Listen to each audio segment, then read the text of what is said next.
Well, welcome, Lulu Lala, and it's great to have you guys in the bunker. I haven't seen you for a while, and you definitely don't age. You guys like the same when I saw you years ago. So whatever your secret is, we want it, and we want to kind of talk about your beauty secrets, your youth secrets. We'll talk about the bowling trophies behind you guys as well in a second, but.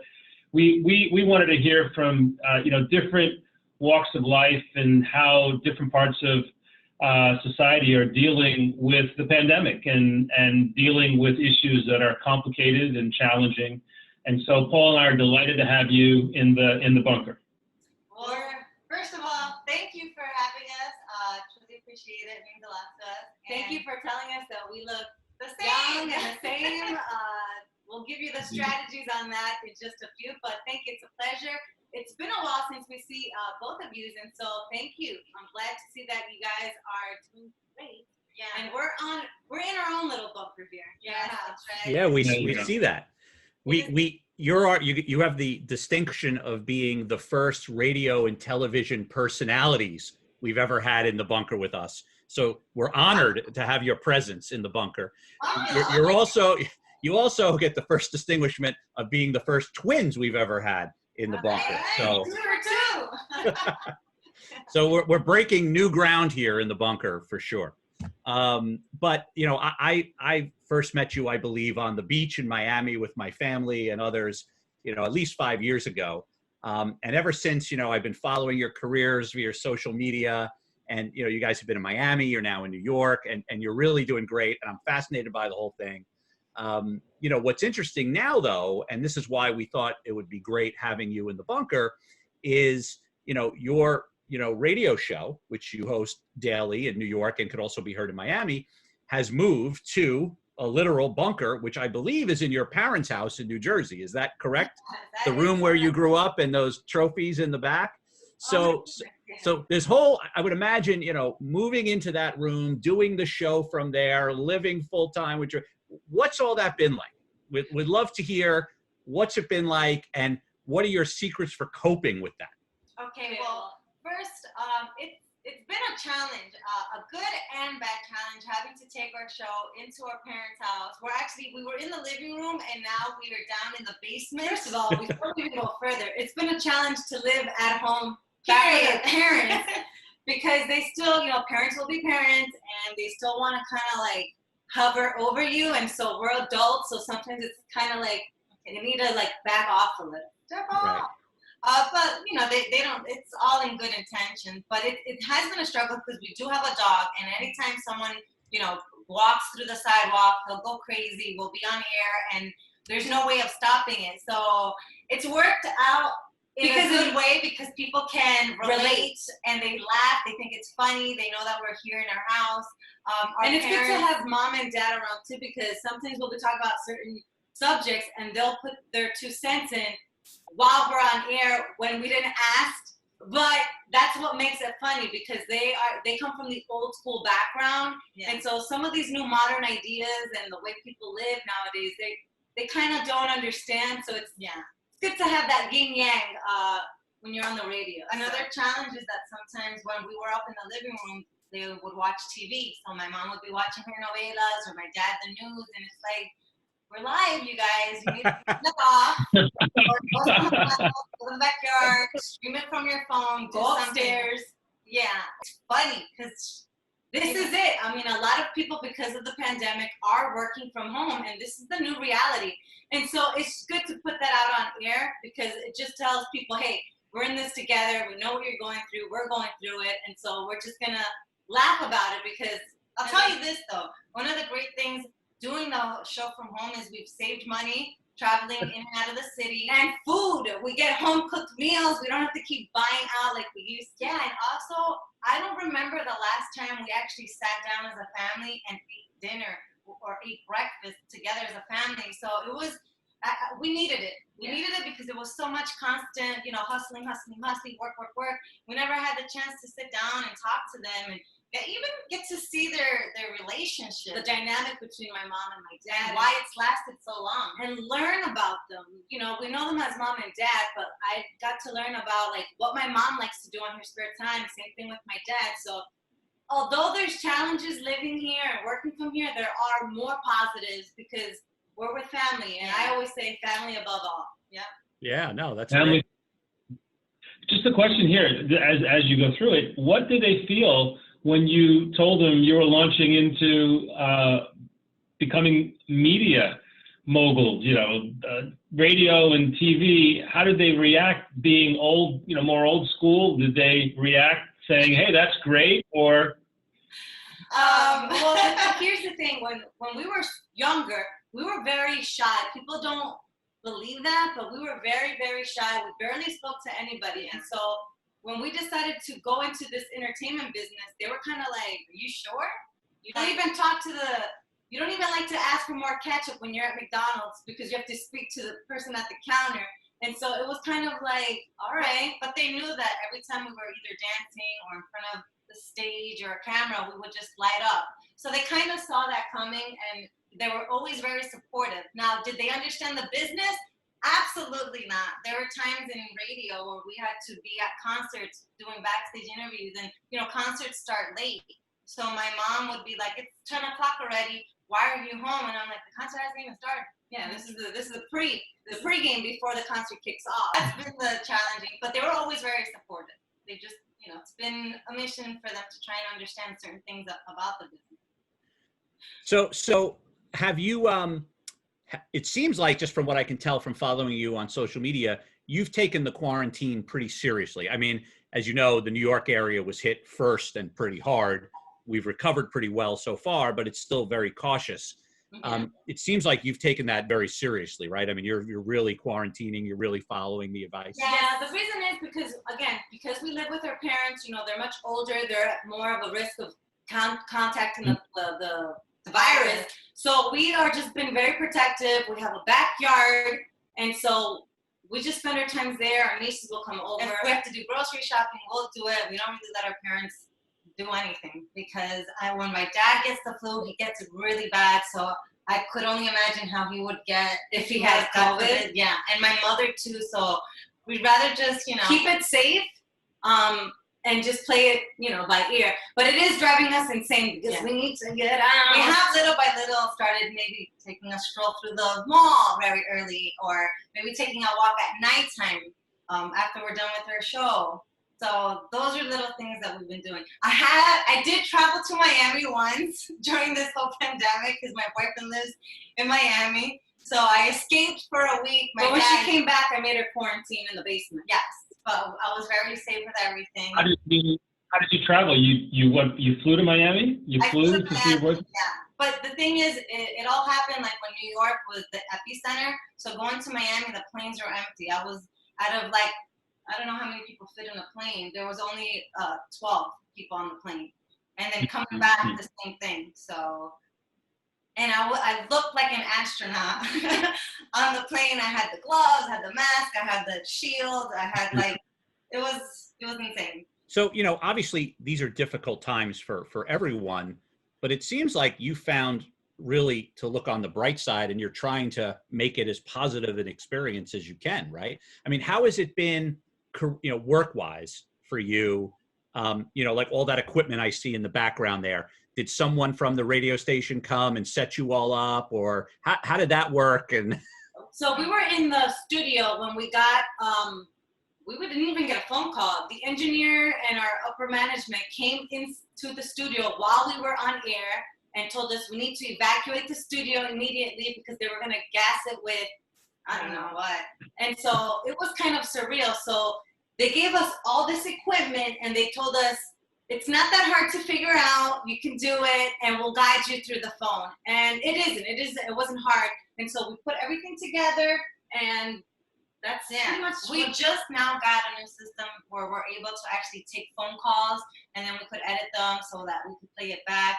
That actually has been more of an issue because of the connection and all that. But I'll tell you, when we started broadcasting from the house, it was kind of difficult in a sense where we're like, okay, how do we get creative, or how do we do this? Because there's so much negative news out, you know, no matter where you are on social media or, you know, you're watching television, it's so negative. And so we've never been that. We've always been like happy people. We want to entertain and then put a smile on your face. Right. And so if you want to go see the news, you know what channel to go get the news. But in our show, it's going to be happiness and positivity, and we're going to give you things to put a smile on your face. And so it was a toss-up because we didn't know, do we talk about COVID and, you know, politics, or do we just keep it the way we've always had our show, be authentic, be, you know, sincere. We would sprinkle in a couple of updates, like, you know, street parking is suspended, or, hey, phase 2 opened up, which means such and such is open.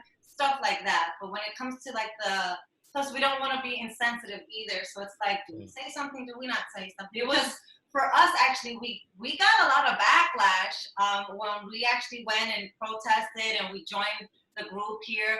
We got backlash because we didn't do enough. We got backlash because we did do the protest. So either way, it's like you never win with anyone. And so that's when we decided we're just going to keep doing what we've always done, because you're not going to be able to please everybody.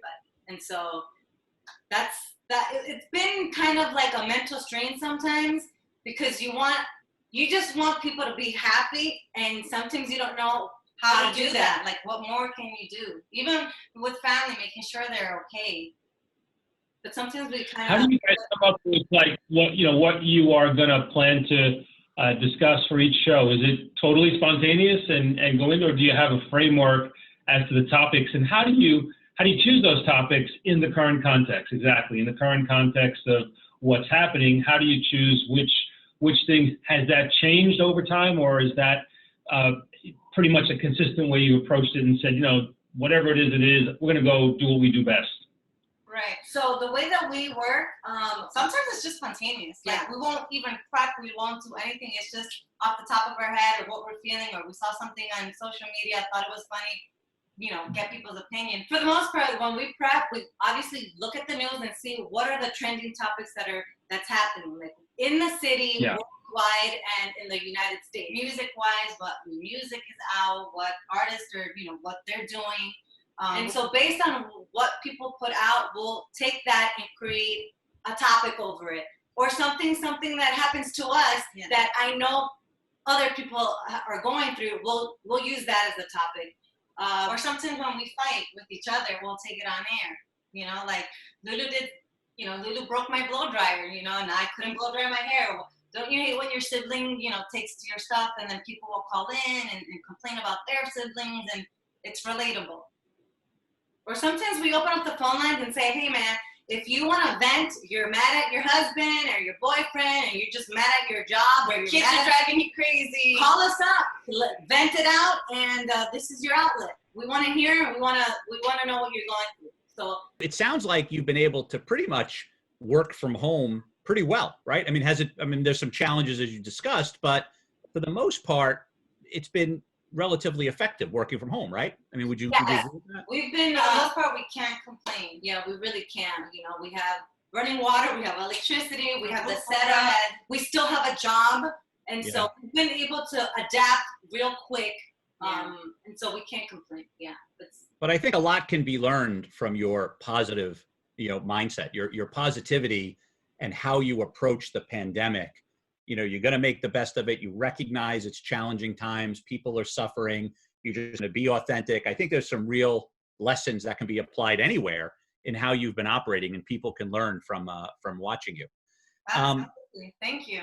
Yeah, no, very, very good stuff. I think, I see a little visitor there with Tony over there. He's listening in. And he constantly is in my office, and he basically wants to work with me. So he keeps going, I'm going to work with you, Dad, and I'll be quiet. He's picking up some moves. He's learning. I guess, you know, technology is obviously changing a lot of things. During the pandemic, forcing everyone to work from home, the way we're doing this interview, everyone's in their bunker. How is that impacting you all in what you do for a living? You know, being on the radio, being on TV, you know, now the ability to work remotely. How do you think it sort of accelerated a lot of technological changes. How is that, what do you think about that? Well, at least for me, because we're living in a social media type of world lately, right? So now that everyone's quarantined at home, people have taken to their phones to see what everyone else is doing. So a lot of pressure has been put on us, even through the radio station, to be more active on social media and to just be there, remind people and post and picture and stories and blog, and not just for our own personal, but also for the station. So sometimes for us, it gets a little bit overwhelming, and we're the type of people that we're very much in our head, and we get wrapped up in it, and sometimes it stresses us out. So you start doubting yourself in a sense. Am I doing enough? If what we're doing is even relevant? Is it good? Do people even care? So when you start questioning yourself, that's when you start going into like a rabbit hole of what is life, right? So then I noticed that throughout the pandemic, a lot of people, like, mental health is it's a real thing. You have to take care of it. And because we're all stuck at home and we're all watching what everyone else is doing, it could mess with your head and reality, because what is put on social media sometimes is not the reality of what people are living. Sure. We are radio personalities.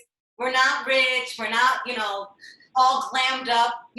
People have a certain idea of what it is, but it's not real. Like, I'm home with my mom and dad, and sometimes I'll, out of courtesy, ask them, hey, I'm going out. You know what I mean? So people don't really know what it is. And so, but then again, it does have its good side when it comes to social media and people being home, streaming in new things. It's given an opportunity for other people to really shine in their craft when it comes to people posting YouTube videos or, their music. And you're also being connected with family members from across the nation or across the world. So there's a yin yang to everything. I feel like balance is really the key here. Balance, work, balance life, and the social media. We don't have the answers, and we're really trying to, like, what you just described, and that's why you're perfect guests for Tony and I.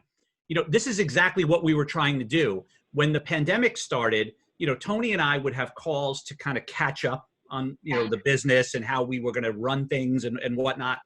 And we just decided to do this series of interviews and open it up more broadly to people like you, to give people a look inside where everyone is sheltering in place, for lack of a better word. So you can see my bunker, where Tony is. Now we see your bunker, right? And, proudly displaying high school dancing and bowling championship trophies in the background. That's right. It makes people... And we wanted it to be real. We wanted it to be authentic and real, not produced, and just what people are really going through. Because as you said, what's happening in social media is processed. It's the best of you. What's happening in the news is processed by each station and selected.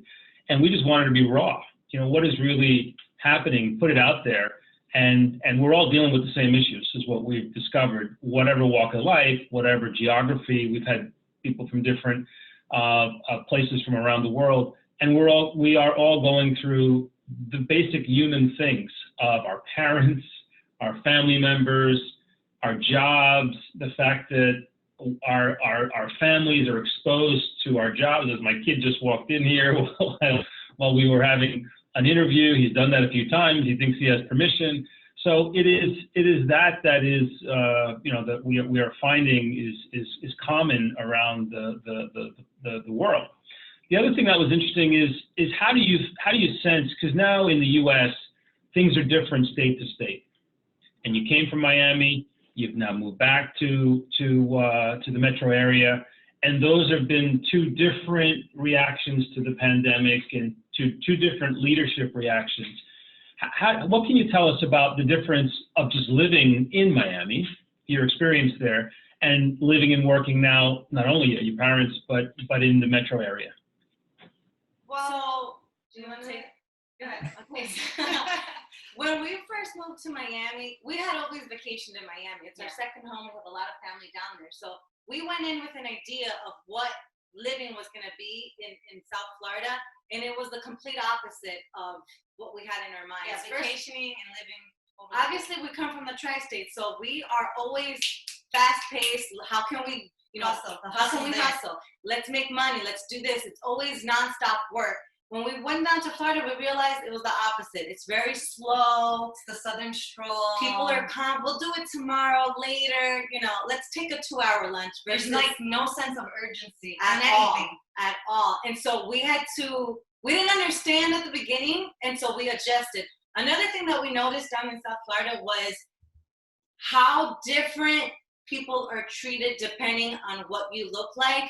I could not believe that there's still segregation over in the South, because I don't want to just pin out Florida, but just in the South. And the racism down there is different than up here. And so when we grew up in North Bergen. It's very multicultural. It's a melting pot. You have everything. You got Black, white, Latin, Asian, and so we were raised that way. Like everyone's cool. Everyone's the same. Like no one's life values more than the other.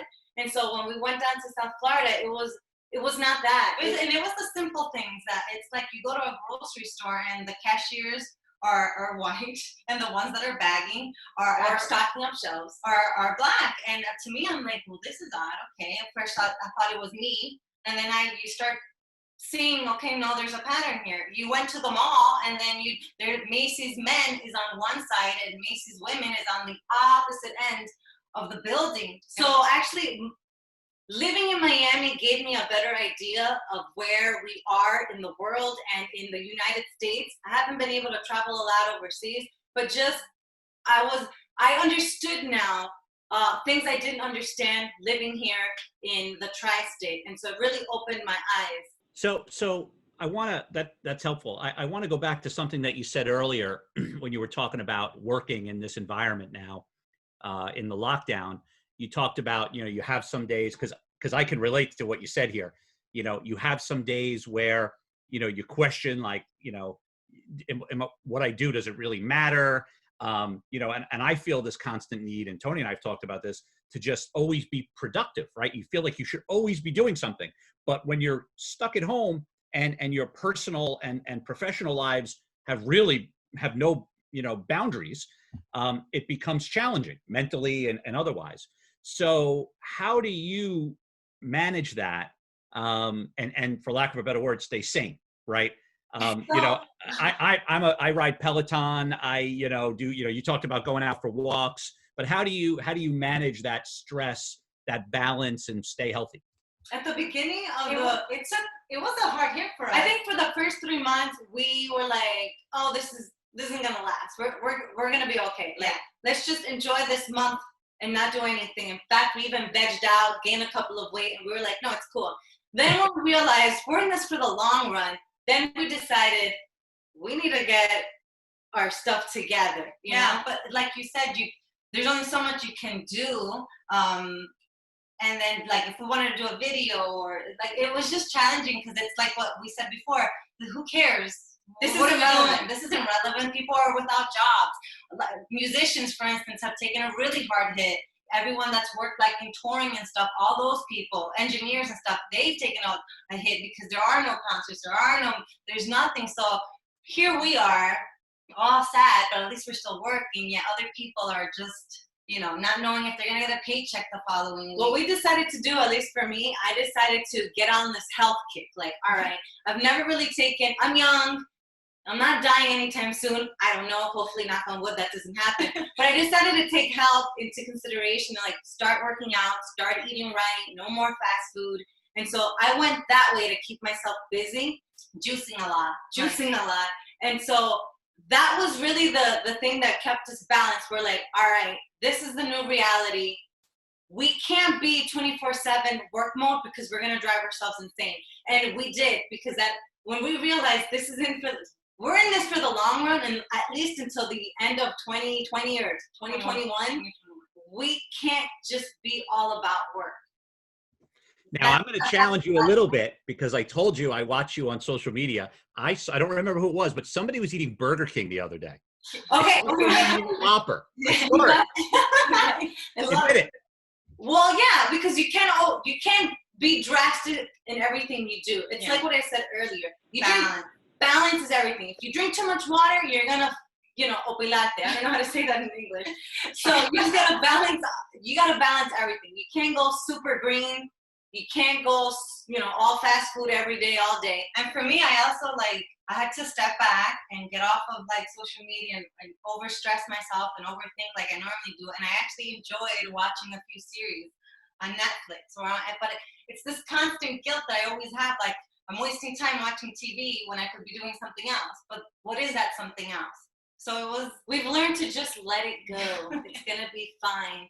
And if it's not fine, it'll get fine eventually. That's something that's a reoccurring thought in my head where we're just like, it's gonna be fine. It's gonna be fine. And if it isn't, it's still gonna be fine. It's still gonna be fine. That's a good philosophy. I mean, you know, another thing that's also helped us out is the upbringing that we had.